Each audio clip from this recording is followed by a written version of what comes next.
Hey guys, so chapter 12 of the different types of armies and of mercenaries. I have now laid out in detail all the qualities of the principalities that I proposed to discuss at the beginning of this work. I have weighed the reasons for their success and failures and shown the ways in which many men try to acquire and keep these principalities. It remains for me to discuss the means of attack and defense that can be applied to each of the previously mentioned cases. We have already discussed how a prince needs a good foundation if he wants to avoid failure. The primary foundation of all states, new, old, or mixed, is good laws and a good army.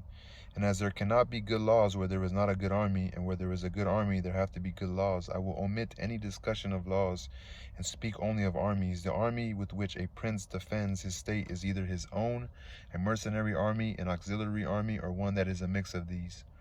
The mercenary and auxiliary armies are useless and dangerous. A prince who holds a state that is founded on the strength of mercenary armies will never be firm or secure, since such armies are divided, ambitious, without discipline, and fickle. Brave in the face of friends, cowardly in the face of enemies. Such soldiers have neither fear of God nor dependability with men, and one's ruin can be held off only as long as an assault can be deferred. In peace, one is despoiled by the mercenaries, in war by one's enemies. The reason for this is that all that keeps mercenaries on the battlefield are the negligible wages you pay them, which are not sufficient to make them want to die for you. They are eager to be your soldiers as long as you are not at war. The moment there is a war, they either take flight or desert. It is easy enough for me to make my case, since the present ruin of Italy has been brought about by a reliance on mercenary armies over a period of many years. There have been mercenaries who were effective and did well fighting other mercenaries, but as soon as foreign forces invaded, they showed their true colors. As a result, King Charles of France was able to conquer Italy with a piece of chalk, and he who said that our sins were responsible was speaking truth, though they were not the sins that he had in mind, but the ones I have laid out, as these were sins committed by Italian princes. It was they who had to pay the price. I would like to demonstrate more fully the inadequacy of mercenary armies. Mercenary generals are either excellent or not. If they are, one cannot rely on them because they will inevitably aspire to their own greatness, either by oppressing the prince they are working for or by oppressing others whom the prince does not intend to oppress. If the mercenary general is not adroit, A-D-R-O-I-T, he will ruin the prince by losing his battles. If someone were to argue that this is true regardless of whose hand, mercenary or not, carries a weapon, I maintain that the weapons must be wielded by a prince or by a republic. The prince should personally take on the role of general. The republic should send out one of its citizens as general. And if he does not turn out to be valiant, he must be replaced. If he is valiant, he must be held in check by laws that do not let him overstep the mark. Experience has shown that only princes and republics have their own army make great progress, while mercenary armies do nothing but harm. A republic that has its own army is much less likely to come under the sway of one of its own citizens than one that relies on foreign mercenaries. So a republic that has its own army is much less likely to come under the sway of one of its own citizens than one that relies on foreign armies.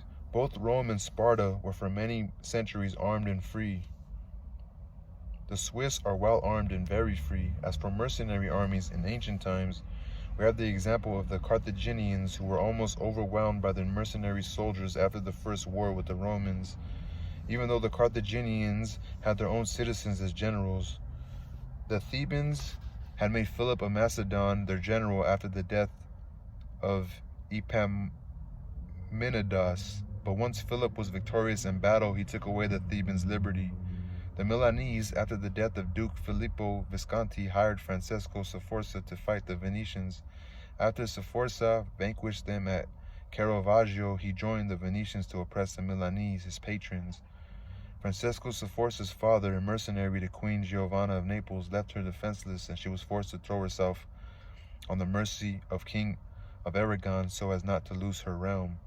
In the past, the Venetians and the Florentines managed to expand their empires with the help of mercenaries, and the mercenary generals did not make themselves princes but stood by them. This, however, in the case of the Florentines was only because they were favored by fortune. They had employed some illustrious generals whom they had cause to fear, but some of these happened to lose battles, others ran into staunch opposition, and still others turned their ambitions elsewhere. Giovanni Ayucut, AUCUT, was one of the mercenary generals who did not win, so we do not know where his loyalty would ultimately have lain. But it will be admitted that had he been victorious, the Florentines would have been at his mercy. Francesco Sforza always had the Braccio faction against him, each side watching the other. Sforza turned his ambition to Lombardy, and Braccio marched against the church in the kingdom of Naples. But let us consider our times. The Florentines hired as their general Paolo Vitelli, a most astute man who had risen from private citizen to a position of great prominence. Had he conquered Pisa for them, the Florentines would have been forced to keep him, for they would have been in a grave danger had he gone over to the Pisans. But had the Florentines kept him, they would have ended up under his thumb.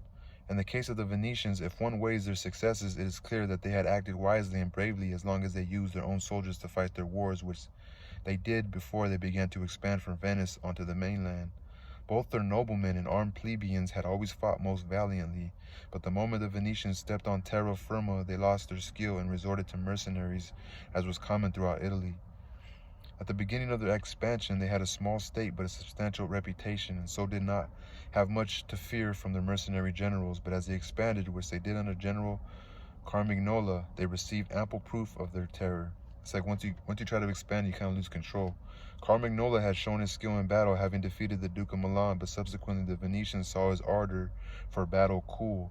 They saw that they could not expect any further victories from him, but were not willing or able to relieve him of his duties, since they did not want to lose what they had gained if he switched allegiance. So for their own security, they were compelled to execute him. After Carmignola, the Venetians hired mercenaries like Bartolomeo de Bergamo, Roberto da San Severino, and the Count of Pitigliano, from whom they had more reason to fear defeat than victory. As happened at the Battle of Vaela, where in one day Venice lost all that it had laboriously gained over 800 years, mercenary armies afford only slow, laborious, and substantial